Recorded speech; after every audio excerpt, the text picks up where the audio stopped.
Hola, bienvenidos a Solo son historias. Esta vez quiero hablar del amor. No de cualquier amor, sino uno que existió una vez y desde entonces no ha habido otro igual. Uno que se atrevió a lo inaudito, a lo insólito. Fue tan grande que incluso se atrevió a desafiar a la muerte. En tiempos inmemoriales, cuando los dioses caminaban entre los mortales y la mitología tejía el tapiz de la realidad, este amor, puro y profundo, la muerte incluso no pudo separarlo. Esta es la historia de Orfeo y Eurídice, una leyenda que trascendió el tiempo como un canto a la determinación y el amor.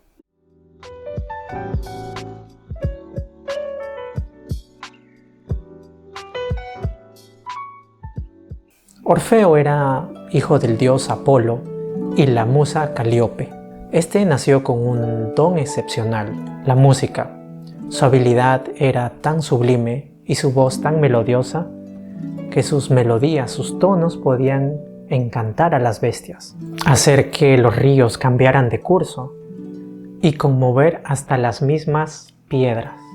A medida que crecía, su fama como músico prodigioso se extendió por toda Grecia y todos acudían a él para escuchar sus dulces notas.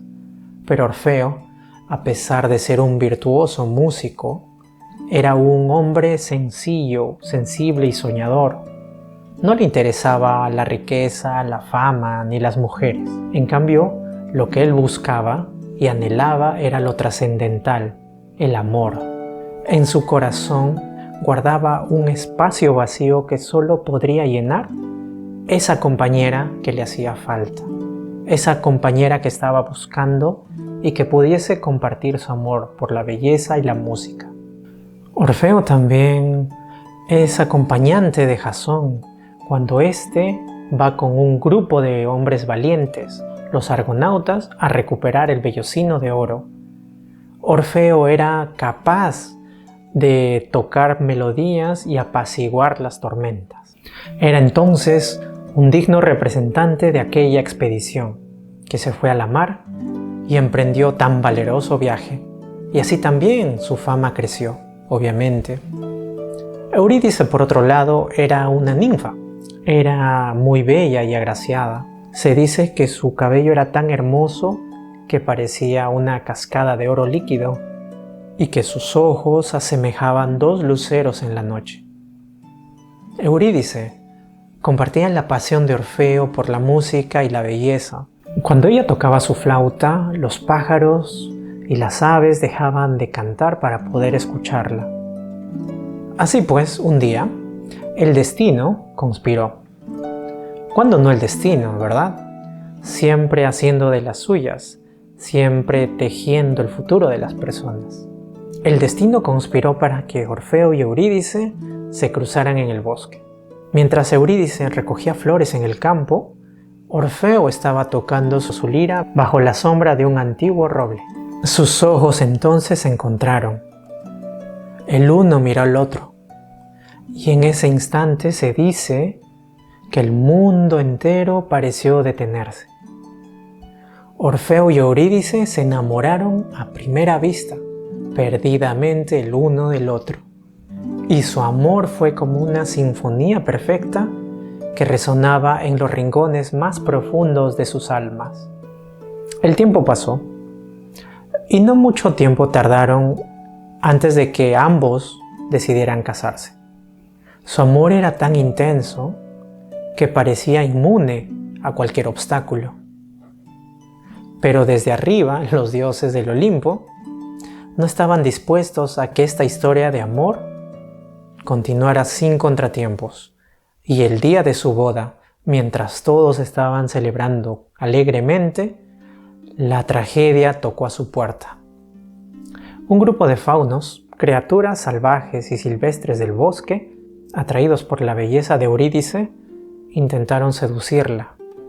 La joven ninfa se asustó y trató de huir de ellos. En su prisa, pisó una serpiente venenosa que estaba oculta entre la hierba. El veneno fue tan potente que ella murió en los brazos de Orfeo, quien estaba buscándola.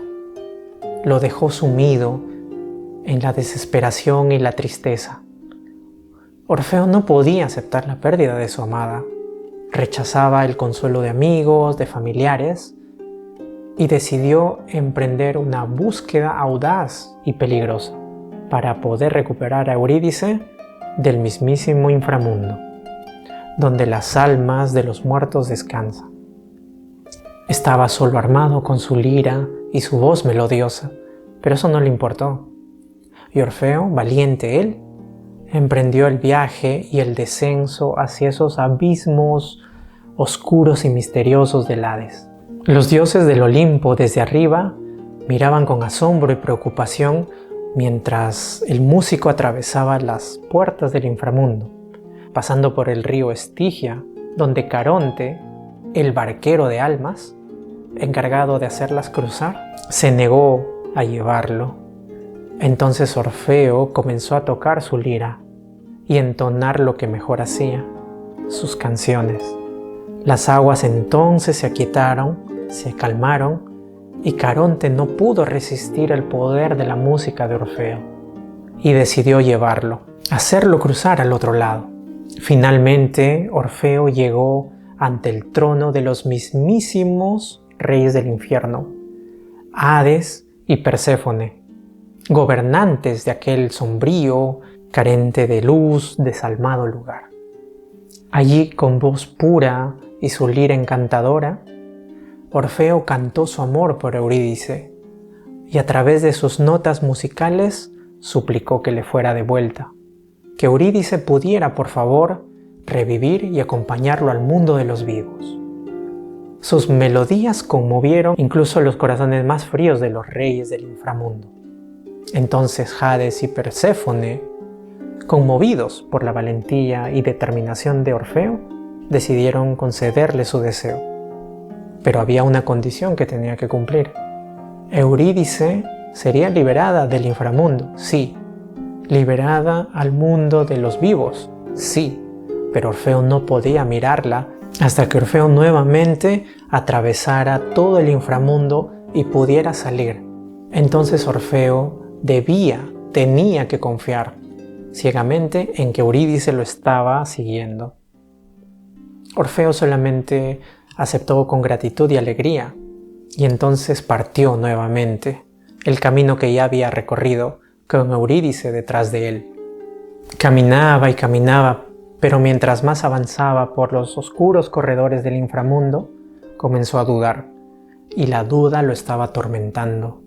¿Estaba realmente Eurídice detrás de él? ¿Realmente lo estaba siguiendo? ¿O todo solo fue un plan maquiavélico de los dioses del inframundo? El silencio en el oscuro pasaje era ensordecedor.